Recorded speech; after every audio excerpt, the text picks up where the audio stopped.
Apocalipsis capítulo 11, el versículo número 7 en adelante nos dice: ahora bien, cuando hayan terminado de dar su testimonio, la bestia que sube del abismo les hará la guerra, los vencerá y los matará. Sus cadáveres quedarán tendidos en la plaza de la gran ciudad, llamada en sentido figurado Sodoma y Egipto, donde también fue crucificado su Señor. Y gente de todo pueblo, tribu, lengua y nación contemplará sus cadáveres por 3 días y medio y no permitirá que se les dé sepultura. Los habitantes de la tierra se alegrarán de su muerte y harán fiesta e intercambiarán regalos, porque estos 2 profetas les estaban haciendo la vida imposible. Pasados los 3 días y medio, entró en ellos un aliento de vida enviado por Dios, y se pusieron de pie, y quienes los observaban quedaron sobrecogidos de terror. Entonces los 2 testigos oyeron una potente voz del cielo que les decía: suban acá. Y subieron al cielo en una nube a la vista de sus enemigos. En ese mismo instante se produjo un violento terremoto y se derrumbó la 10ª parte de la ciudad. Perecieron 7,000 personas, pero los sobrevivientes, llenos de temor, dieron gloria al Dios del cielo. El segundo ay pasó, pero se acerca el tercero. Hasta ahí dejamos la lectura. Pueden tomar sus asientos, por favor, hermanos. Este día continuamos con nuestro estudio del libro del Apocalipsis, y recuerde que nos encontramos dentro de la sección donde se están describiendo las 7 trompetas que también 7 ángeles hacen sonar para desencadenar los diversos eventos que hemos venido estudiando, porque llegamos en la última oportunidad hasta la 6ª trompeta. Pero dijimos que entre la 6ª y la 7ª trompeta se abría un paréntesis, como también hubo un paréntesis entre el 6º y el 7º sello. La diferencia es que entre la 6ª y 7ª trompeta lo que tenemos es un paréntesis doble. En primer lugar, en el paréntesis encontramos la visión del ángel con el librito, lo cual lo cubrimos en el capítulo número 10. Y ahora en este capítulo 11 estamos frente a la segunda parte del paréntesis, y que es el tema de los 2 testigos que la palabra del Señor menciona. Cuando cubramos esta parte de los 2 testigos, entonces lo que vendrá será ya el sonar de la 7ª trompeta, que es la última, y que se describe del versículo 15 hasta el final de este capítulo 11. Ya en la última oportunidad cubrimos, hermanos, la parte de la aparición de los 2 testigos, cómo ellos estaban ungidos del Espíritu Santo, y también cómo a ellos les acompañaban señales. Realmente estos 2 testigos no se dice en ningún momento que estén predicando el evangelio o anunciando algún mensaje de oportunidad para las personas, sino que lo único que se dice es que son dos hombres que traen juicios muy fuertes sobre la tierra. Por ejemplo, cerrar los cielos para que no llueva. Y también dice que hacen descender fuego sobre sus enemigos y que estos son consumidos por esas llamas y de esa manera son derrotados. Estos dos testigos entonces son dos personas llenas de poder, se les da el nombre de profetas. Ellos están revestidos de estas señales milagrosas que los hacen prácticamente invencibles, porque no hay quien les pueda hacer frente. Pero a pesar que ellos han cerrado los cielos para que no llueva, y a pesar que hacen descender fuego del cielo para destruir a sus adversarios, nos dice la Escritura que ni aún así las personas se arrepintieron, sino que continuaron sirviendo a los ídolos, involucrándose en hechicerías, en pecados, en idolatrías, en maldades. Y ahora en el versículo 7 que leímos, encontramos un cambio radical en esta historia, porque dice: ahora bien, cuando hayan terminado de dar su testimonio, la bestia que sube del abismo les hará la guerra, los vencerá y los matará. Este versículo está lleno de enseñanzas. En primer lugar, se nos dice cuando hayan terminado de dar su testimonio. Es decir, que Dios había establecido el tiempo preciso que duraría el ministerio de estos profetas o testigos. Y ese tiempo se ha mencionado de dos maneras, hablando de 42 meses o hablando de 1260 días, que en resumidas cuentas es la misma cantidad, y está hablando de 3 años y medio.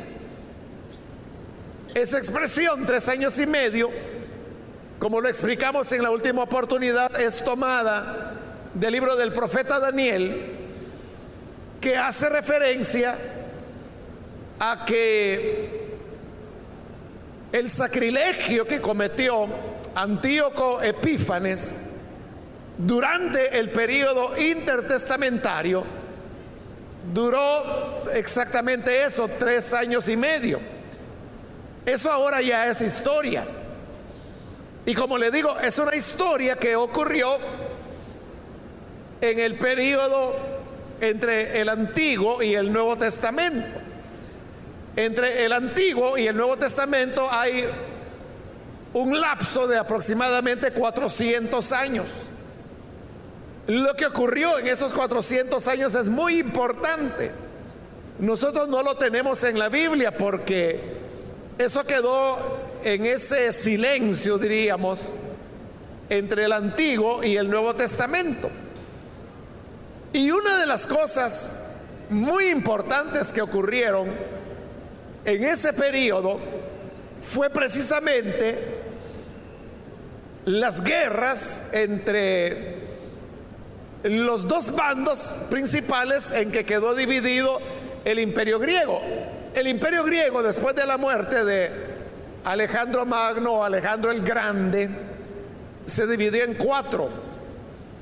Pero luego de los 4 quedaron 2 bandos, que eran los seleucidas, que vivían al norte de Israel, y los ptolomeos, que controlaban la parte de Egipto, es decir, al sur de Israel. Entre los ptolomeos y los seleucidas hubo muchas guerras. Y como usted puede ver, lo que estaba en medio de ambos bandos era la tierra de Israel. Y eso hizo que Israel tuviera que acarrear con todas las consecuencias de las guerras entre estos bandos que habían quedado. Antíoco Epífanes fue uno de los reyes seleucidas, es decir, del norte. Y él conquistó la tierra de Israel en una de tantas batallas que se dieron entre el norte y el sur. Y es en ese periodo cuando se produce lo que el profeta Daniel llamó la gran profanación, o como lo traduce la Reina Valera, la abominación desoladora, la cual Jesús vuelve a mencionar en el Nuevo Testamento, pero lo pone como un hecho que está todavía por venir en el futuro, y que lo ubica en el periodo que también el mismo Señor le dio el nombre de la gran tribulación.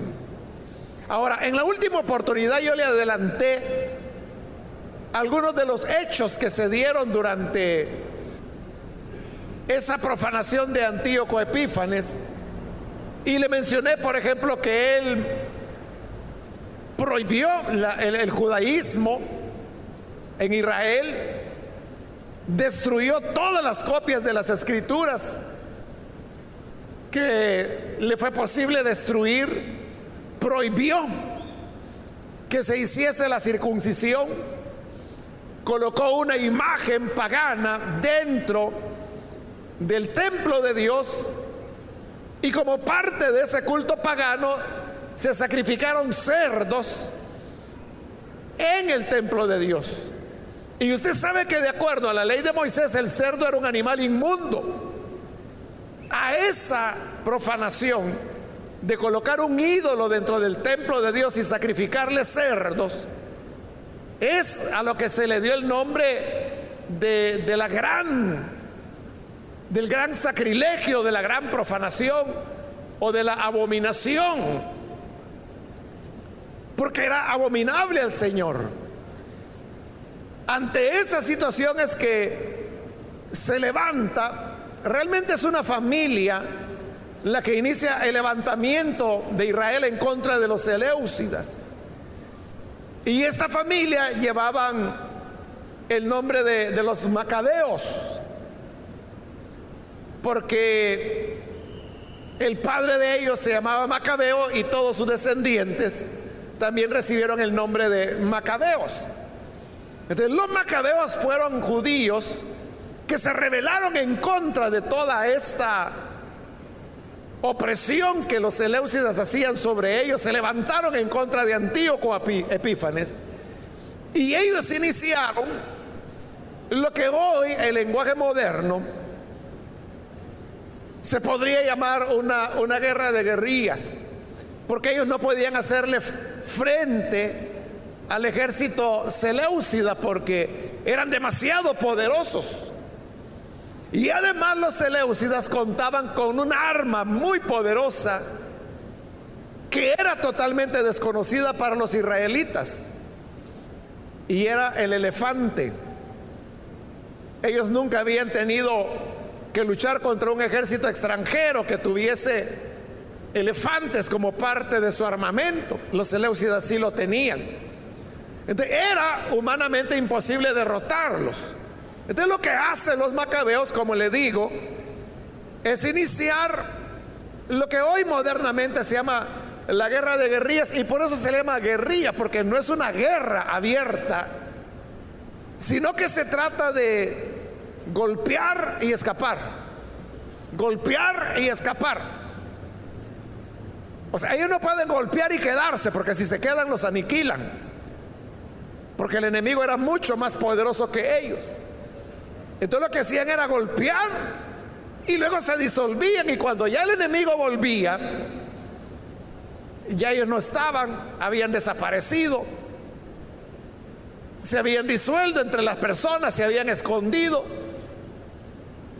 Pero esto de golpear, golpear, golpear es algo que va repitiéndose con tanta eficacia que van desarticulando al ejército seleucida, Y para no hacerle larga la historia, al final terminan derrotándolos, o sea, una cosa increíble, pero terminan derrotándolos. Y entonces es cuando se produce la purificación del templo, la cual se convierte en una gran fiesta de agradecimiento a Dios. Y la purificación del templo ocurre exactamente 3 años y medio después que inició la profanación con Antíoco Epífanes.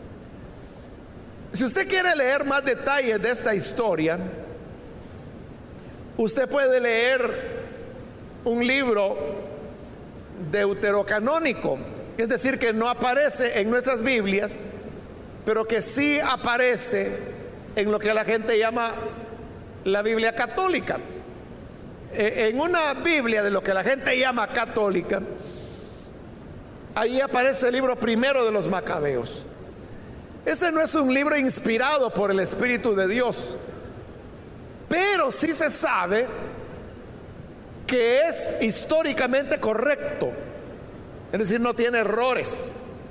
También está el libro segundo de Macabeos. El libro segundo de Macabeos ya introduce un poco de historia y un poco de leyenda, pero el libro primero de Macabeos es históricamente correcto. Entonces, si usted tiene interés de conocer de esta historia que yo le estoy resumiendo, puede leer ese libro primero de Macabeos, y ahí se va a dar cuenta del heroísmo, bueno, primero de quiénes fueron los macabeos. Muchos de ellos murieron y sus muertes fueron heroicas, fueron como misiones suicidas las que ellos hacían, pero de esa manera lograron restablecer el culto a Dios. Bien, refiriéndose a ese periodo de 3 años y medio, es que ahora en el libro de Apocalipsis se retoma ese periodo, y yo le dije que esto se va a repetir varias veces en este libro.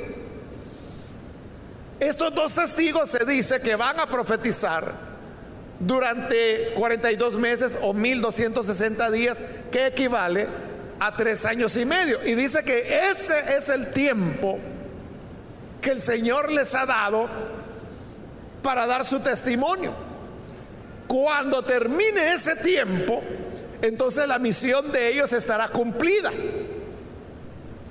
Esto, hermanos, significa que Dios es el que ha establecido para cada uno de nosotros el tiempo para que cumplamos la misión que Él nos encomendó.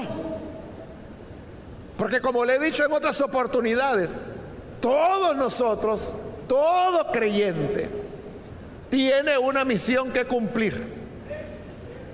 Dios no estará gastando la entrega de su Hijo Jesucristo, la sangre redentora, el Espíritu Santo, no lo va a estar gastando en una persona, en una vida que no tiene ningún propósito, que no tiene ningún sentido.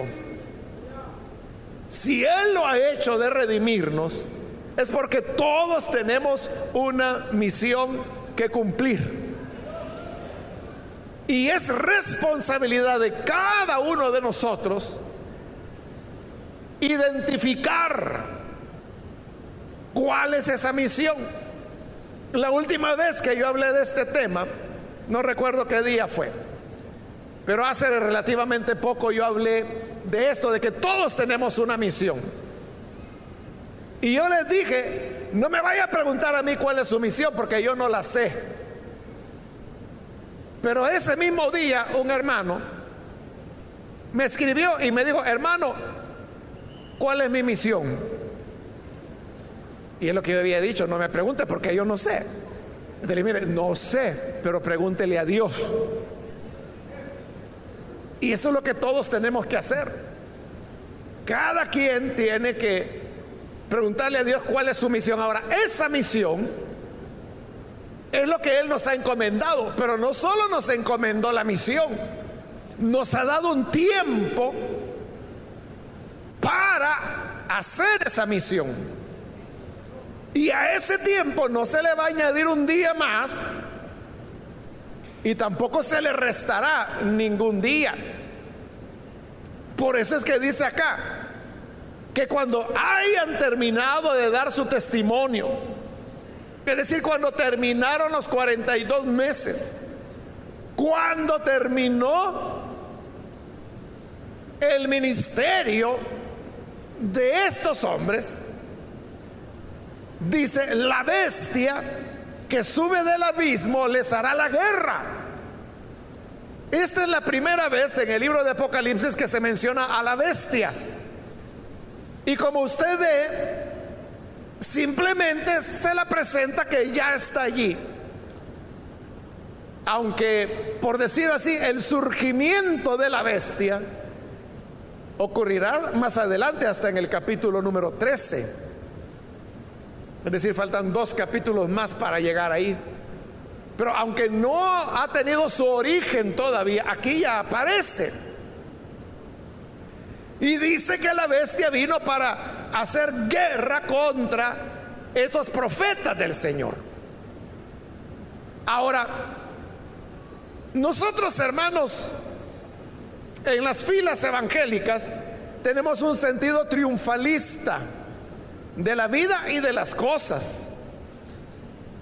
Y en buena medida, hermanos, uno podría decir que hay cierta razón para poder tener ese sentido triunfalista. Y la razón es que lo que Cristo hizo en la cruz del Calvario fue una victoria.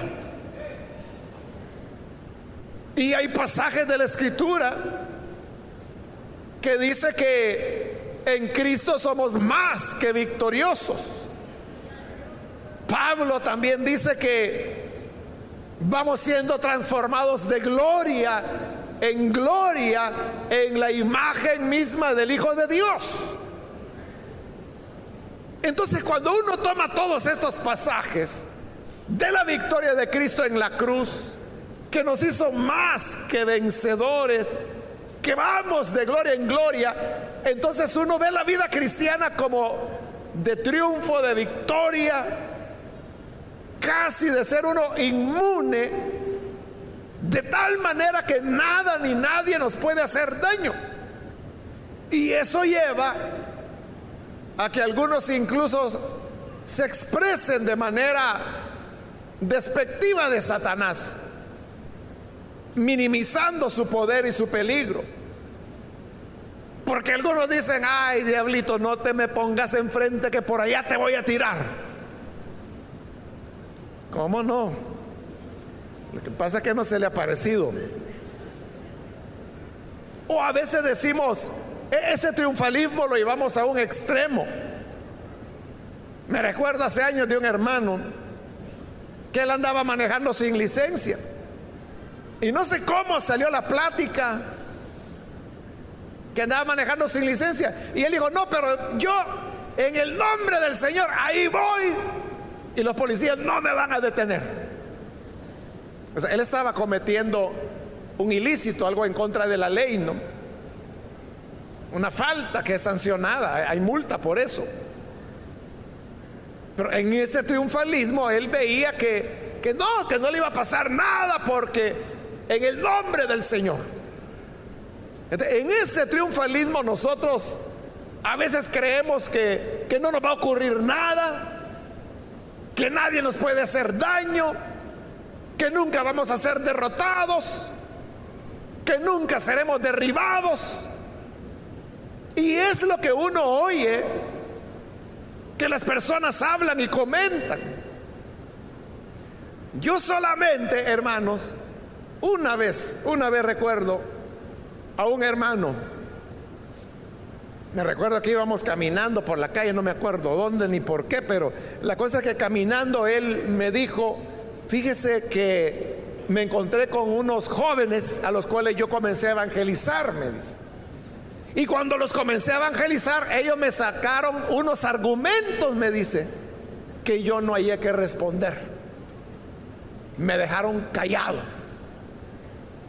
Ese es el único hermano que yo recuerdo que haya dicho: no hallé que responderles a sus argumentos. O sea, porque normalmente somos campeones, ¿no? Y normalmente nadie nos puede vencer. Y creemos que Bueno, algunos dicen, a mí no hay quien me toque un cabello porque el que lo haga le cae un rayo del cielo. Y creemos que no nos puede pasar nada, pero eso no es la realidad. Porque vea lo que dice este versículo 7: la bestia que sube del abismo les hará la guerra. Y oiga esto, los vencerá. Los vencerá y los matará. Es decir, estos profetas que tenían tal poder que podían cerrar el cielo para que no lloviera, que podían hacer descender fuego del cielo para consumir a sus adversarios, la bestia los venció y los mató. Vea, eso parece un choque contra las ideas cotidianas que nosotros tenemos, porque nosotros decimos, no, las tinieblas no pueden vencer la luz. No, Satanás no puede contra los hijos de Dios. Satanás no nos puede vencer. Pues lamento decirle que sí, sí puede hacerlo. Porque esos dos profetas dice que la bestia lo venció, los derrotó y los mató.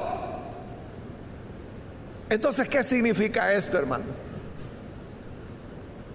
Que ese triunfalismo en el cual muchas veces nos apoyamos, como le dije, tiene cierta base de verdad, pero eso no significa que toda la vida vamos a ser campeones, que nunca vamos a tener tropiezos, que nunca vamos a tener retrocesos. No significa que no habrá oportunidades en las cuales las fuerzas del mal nos detendrán y hasta pudieran hacernos retroceder. Y no solo pudieran hacernos retroceder, pudieran vencernos, como ocurre acá. Las tinieblas venciendo a la luz, las tinieblas matando a la luz. Entonces ninguno de nosotros tenemos inmunidad, ninguno de nosotros somos invencibles. Podemos ser vencidos. Entonces, ¿de qué depende el que un creyente pueda saltar de cumbre en cumbre, de victoria en victoria, de gloria en gloria? O por el contrario, como ocurrió con estos dos profetas, que sean vencidos por la bestia y sean derrotados, y derrotados de una manera tal que los mata. ¿Qué marca la diferencia? Son los designios de Dios. A veces el designio de Dios es, hermanos, que ciertamente vayamos de victoria en victoria, que seamos, como lo dice la Escritura, como la luz de la aurora, que va en aumento hasta que el día llega a ser perfecto.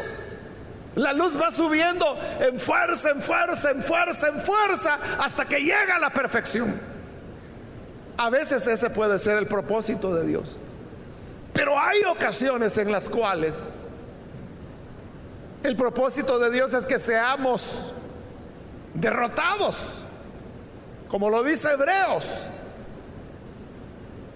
que seamos muertos a espada, que seamos aserrados, que seamos encarcelados, que perdamos a nuestros hijos.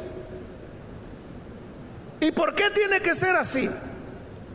¿Por qué debe haber hijos o hijas de Dios que le sirven y le sirven con toda fidelidad? ¿Por qué tienen que ser vencidos por las fuerzas del mal? ¿Por qué? Porque así es como funciona el universo de Dios. Y no significa, hermanos, de ninguna manera que esa persona que es vencida por el mal, que es derrotada por los incrédulos, no significa que esté mal con Dios. Es que como lo dejaron humillado, quizá en pecado andaba esa persona. No. A todos esos que fueron aserrados, muertos a filo de espada, encarcelados, perseguidos, humillados, el libro de Hebreos capítulo 11 los cataloga como héroes de la fe. Entonces no es gente que haya pecado y que por eso les fue mal. No es que esos dos profetas perdieron la fe o aflojaron su espiritualidad y por eso la bestia los venció. No, no es eso. ¿Sabe cuál es la mejor prueba? Que no se trata de las cualidades de la persona, sino que del propósito de Dios. Que exactamente lo mismo le pasó al Hijo de Dios, al Señor Jesús. Si usted pone atención, se va a dar cuenta que estos dos profetas son una copia, voy a decir, del Señor Jesús. ¿Cuánto duró el ministerio de Jesús? No les oigo. 3 años y medio. ¿Cuánto dura el ministerio de estos hombres? 3 años y medio. Al final de su ministerio, ¿cómo terminó Jesús? Muerto. Y al final del ministerio, estos dos profetas, ¿cómo terminan? Muertos. ¿Cuánto tiempo estuvo Jesús en la tumba? 3 días. ¿Cuánto tiempo estuvieron muertos estos dos testigos antes de su resurrección? 3 días y medio. Pero Jesús resucitó. Y esos dos profetas resucitaron. Y después que Jesús resucitó, ¿qué ocurrió con él? Que ascendió y dice que una nube lo recibió. ¿Y qué pasa con estos dos profetas después de haber resucitado? Ascienden y una nube los recibe. Usted puede ver, es exactamente lo mismo. Y no podemos decir que a Jesús le falló la fe. No podemos decir, es que mire, Jesús comenzó muy bien sus primeros 3 años de ministerio, pero en los últimos 6 meses él se descuidó un poco de la oración. Ya no ayunaba como antes y por eso lo mataron. O sea, no podemos decir eso. Era el designio de Dios. Un designio que Jesús sabía que era exactamente lo que el Padre quería. Y por eso es que cuando ora en el huerto, en Getsemaní, esa es la oración. Y le dice: Padre, si es posible, que esta copa pase de mí sin que yo la beba. Todas las cosas son posibles para ti. Él sabía perfectamente que el Padre había preparado la copa de dolor para que él la bebiera. Pero al final él terminaba su oración: no se haga como yo quiero, sino según tu voluntad. De que Jesús haya sido muerto no significa que él estaba mal, significa que era la voluntad del Padre. Por eso es que estos dos profetas, cuando el tiempo de su misión es terminado, la bestia los vence y los mata. ¿Por qué? Porque los agarró en curva, en pecado, y no tenían poder en ese momento. No, era el designio de Dios. Por eso le digo, es verdad que hay personas a las cuales Dios les va a llevar de gloria en gloria, de gloria en gloria, pero en algún momento pueden tener una situación difícil, pueden tener una situación dolorosa, pueden enfrentar un problema grave, pueden tener un sufrimiento, una derrota, podrían ser vencidos. Y esto que le estoy diciendo con respecto a las personas, a nosotros, a los creyentes, también es verdad con respecto a la iglesia. Uno cree que cuando una iglesia nace, esta iglesia irá de gloria en gloria, creciendo, desarrollando, haciéndose cada vez más poderosa, y que va a seguir para arriba, para arriba, para arriba, para arriba. A veces, por la infinita misericordia de Dios, es así. Pero aún en esos casos, esas iglesias tienen sus problemas, sus quiebres. Incluso hay iglesias que pueden ser vencidas y que son clausuradas, se cierran porque fracasaron. ¿Y por qué fracasan? ¿Por qué fue vencida, digámoslo así, esa iglesia? Porque estaban mal. Hace poco, este año, salió una noticia de una población en donde hay mucha violencia y donde los miembros de la iglesia se fueron huyendo de la violencia poco a poco, y por último el pastor tuvo que irse con su familia y todo, y cerraron la iglesia. Esa es una iglesia que fue vencida por la violencia, quedó clausurada, ya no pudo continuar. Pero eso, hermano, es contrario a esa idea triunfalista, porque uno puede decir: no, la iglesia jamás será vencida, la iglesia jamás será derrotada. Entonces, si la iglesia jamás será derrotada, entonces yo le pregunto: ¿dónde está la iglesia cristiana de Egipto? Porque Egipto fue una de las fortalezas del evangelio en los primeros años. El famoso Agustín de Hipona, que se considera uno de los grandes teólogos del cristianismo, él era de Egipto. ¿Y ahora qué hay en Egipto? Es un país musulmán, y es uno de los 3 países donde mayor persecución hay en contra de los cristianos. Hace como un mes o mes y medio le pusieron una bomba a un autobús que iba lleno de cristianos. Entonces, si la iglesia es invencible, ¿a dónde está la iglesia de Egipto? ¿A dónde está la iglesia del Medio Oriente, de Jerusalén, por ejemplo, que es donde la iglesia nació? El porcentaje de cristianos viviendo en Israel es mínimo. Uno se puede preguntar: ¿a dónde está la iglesia de Persia, lo que hoy es Irak, lo que hoy es Irán? No existe.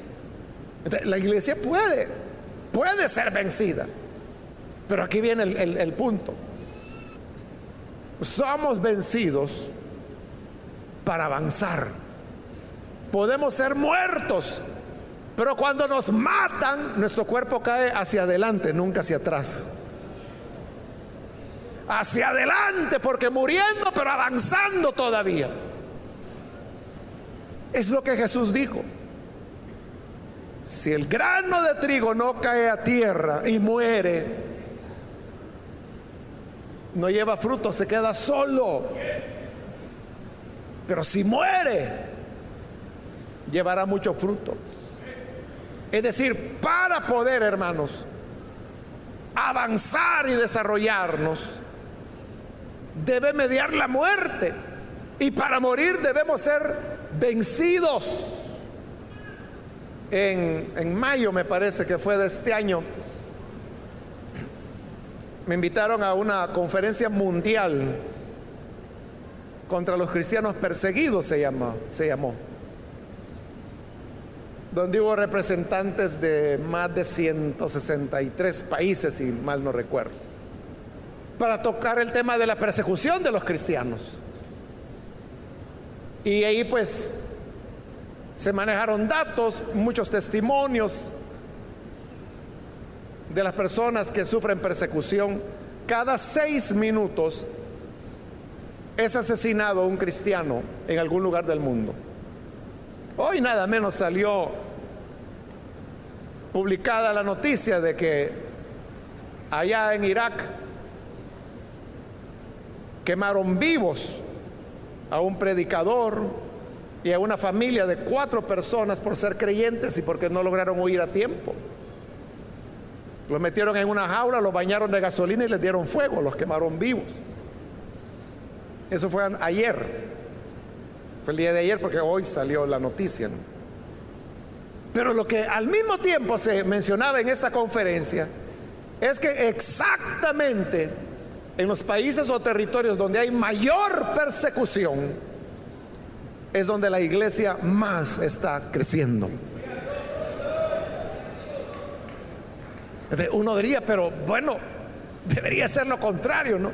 O sea, si los están matando, los están quemando vivos, los están degollando, los están torturando, están quemando las iglesias y a veces con todo y gente adentro, les ponen bombas y casi siempre con gente adentro.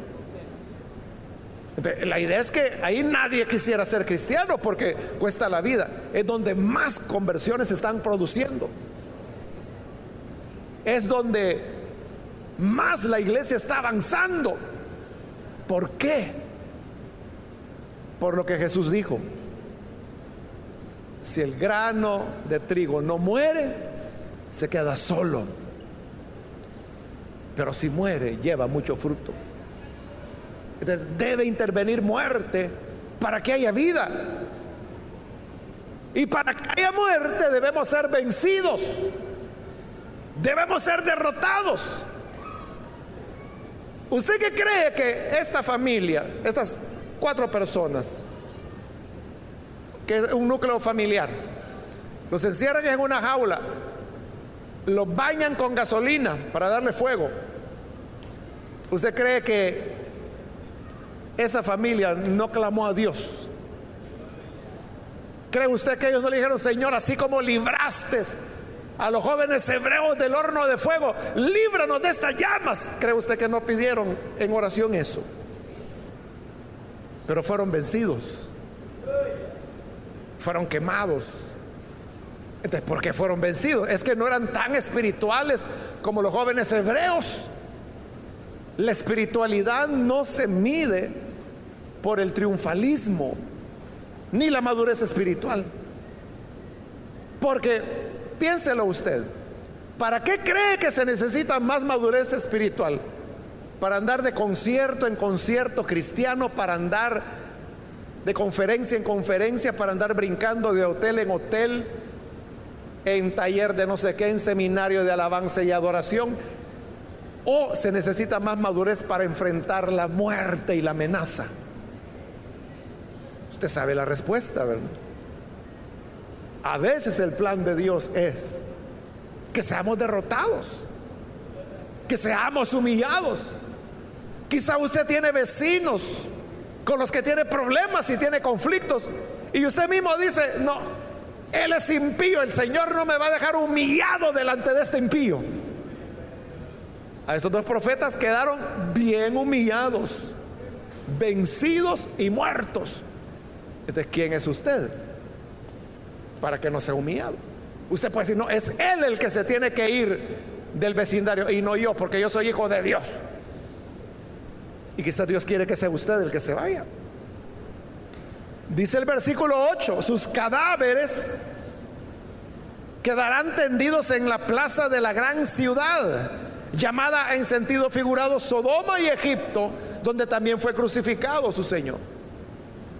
Entonces vean, no solo los matan, sino que los cuerpos, dice que son arrojados a la plaza y son vistos. Versículo 9 dice: gente de todo pueblo, tribu, lengua, nación contemplará sus cadáveres por 3 días y medio y no permitirá que se les dé sepultura.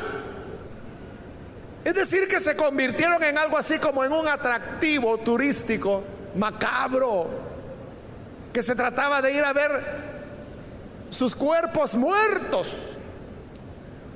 Usted sabe que para el judío la persona que moría tenía que ser sepultada de inmediato, y eso es lo que hacían. Moría la persona y de inmediato. Por eso es que cuando ya estaba atardeciendo, cuando Jesús fue crucificado, José de Arimatea fue delante de Pilato y dijo: mira, dame el cuerpo, porque tenía que ser sepultado antes que terminara el día, porque era la costumbre, no podía un cuerpo, un cadáver, estar en exposición. Pues estos estarán 3 días y medio en exposición. Esa es la mayor humillación. Y aún para el mundo de la época, no solo para los judíos, sino que en la cultura grecorromana. Bueno, como ellos eran paganos, ellos pensaban que cuando los cuerpos no eran sepultados, no podían ir al mundo de los muertos, y entonces quedaban como en un sufrimiento mientras no fueran sepultados. Por ello es que las tropas romanas, los ejércitos romanos, muchas veces peleaba batallas, hacían incursiones militares. Oiga esto, no para tomar una posición clave, no para derrotar al enemigo, para recuperar los cuerpos de sus muertos y enterrarlos. O sea, montaban toda una operación militar para recoger los cuerpos y sepultarlos. Es decir, que el dejar los cuerpos tirados a la intemperie por 3 días y medio era la mayor humillación que se les podía dar. Piensen esto la próxima vez que usted diga: no, es que ese impío no me puede humillar. Recuerden la humillación extrema a que estos 2 profetas son sometidos. Y dice que esto ocurrirá en la ciudad, y aclara que es en un sentido figurado, que se le dé el nombre de Sodoma, de Egipto. Y luego habla donde el Señor fue crucificado, que sabemos que es Jerusalén. Pero estos nombres, Sodoma, Egipto, Jerusalén, están hablando más que todo del sentido espiritual que cada una de esas ciudades o regiones tenía. Sodoma, que sabemos que cansó a Dios por su maldad y pecado. Egipto, que se rebeló en desconocer el nombre de Dios y oprimió al pueblo de Dios. Jerusalén, de la cual Jesús dijo que no era posible que un profeta muriera fuera de Jerusalén. Jerusalén, que mata a los profetas y a los que te son enviados. Entonces, Sodoma, Egipto, Jerusalén son ciudades y territorios particularmente perversos, opuestos a la voluntad de Dios. Versículo 10: los habitantes de la tierra se alegrarán de su muerte y harán fiesta e intercambiarán regalos, porque estos 2 profetas les estaban haciendo la vida imposible. Los judíos intercambian regalos en la fiesta del Purim. Usted puede encontrar en la Biblia el origen de la fiesta del Purim leyendo el libro de Esther. Ahí está la historia, pero se lo resumo: que el Purim era una fiesta en la cual los israelitas celebraban el haber sido librados de sus enemigos, y parte de la celebración era que intercambiaban regalos.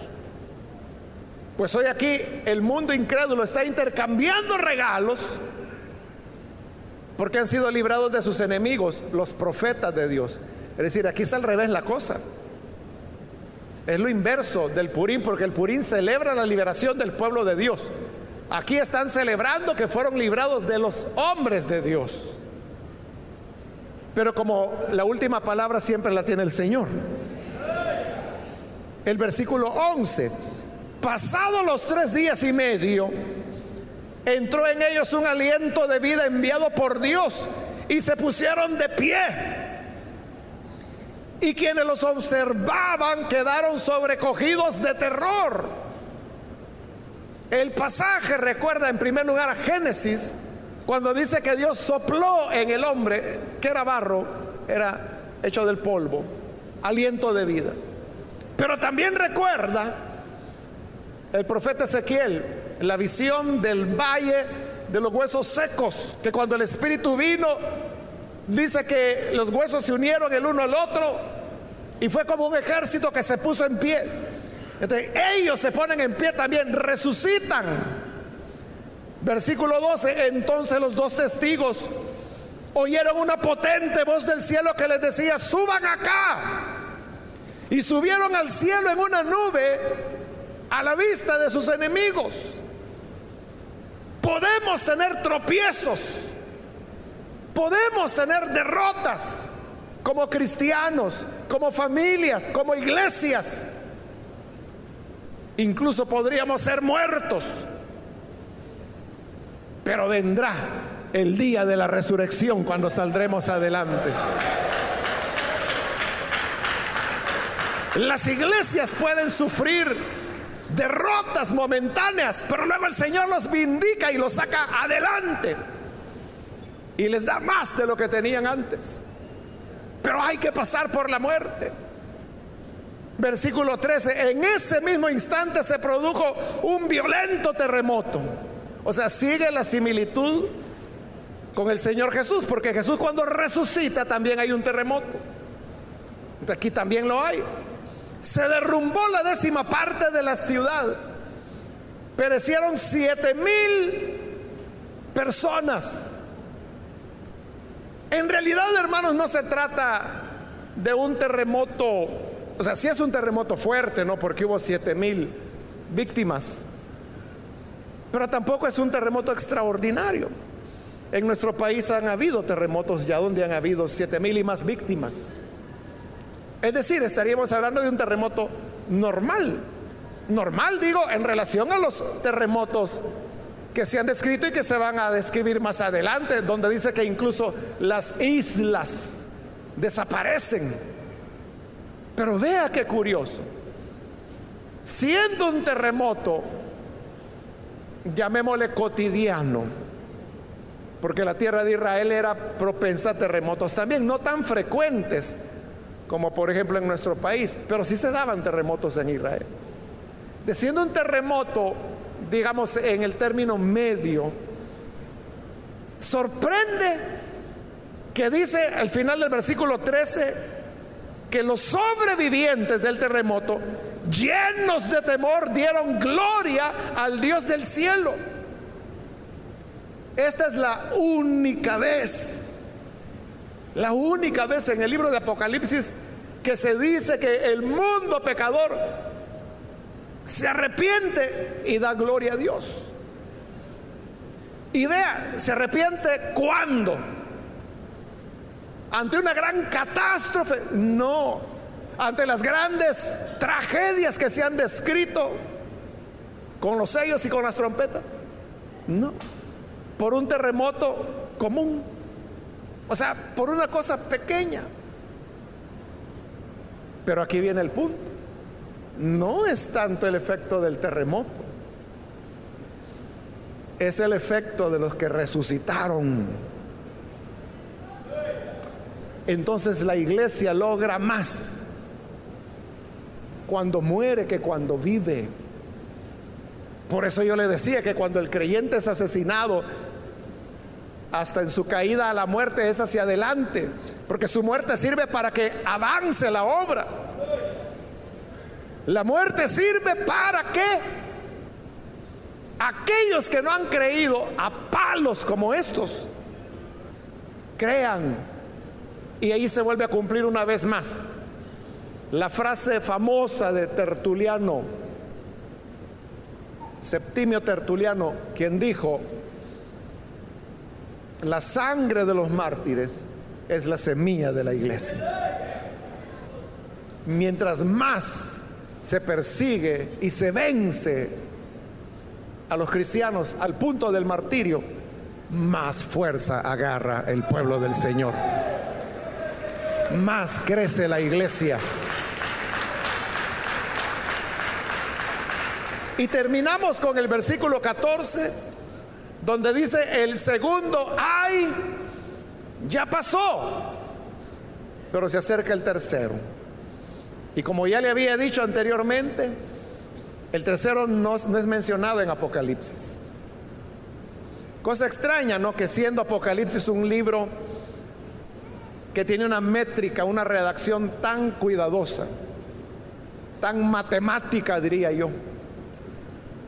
Sorprende que habla de 3 ayes, ya pasó el primero, aquí dice que ya pasó el segundo, pero que viene el tercero, pero ese tercero nunca llega, no se menciona. Pero ahí es donde se cumple, hermanos, también el concepto de inspiración de la Escritura, que usted lo puede leer en el manual, que dice que en la inspiración de la Escritura interviene tanto un aspecto divino como un aspecto humano. El aspecto humano aquí se refleja en el hecho que se les olvidó describir el tercer ay. Pero viene, aquí termina ya el paréntesis, y por lo tanto viene el sonar de la 7ª trompeta, que lo veremos en la próxima oportunidad.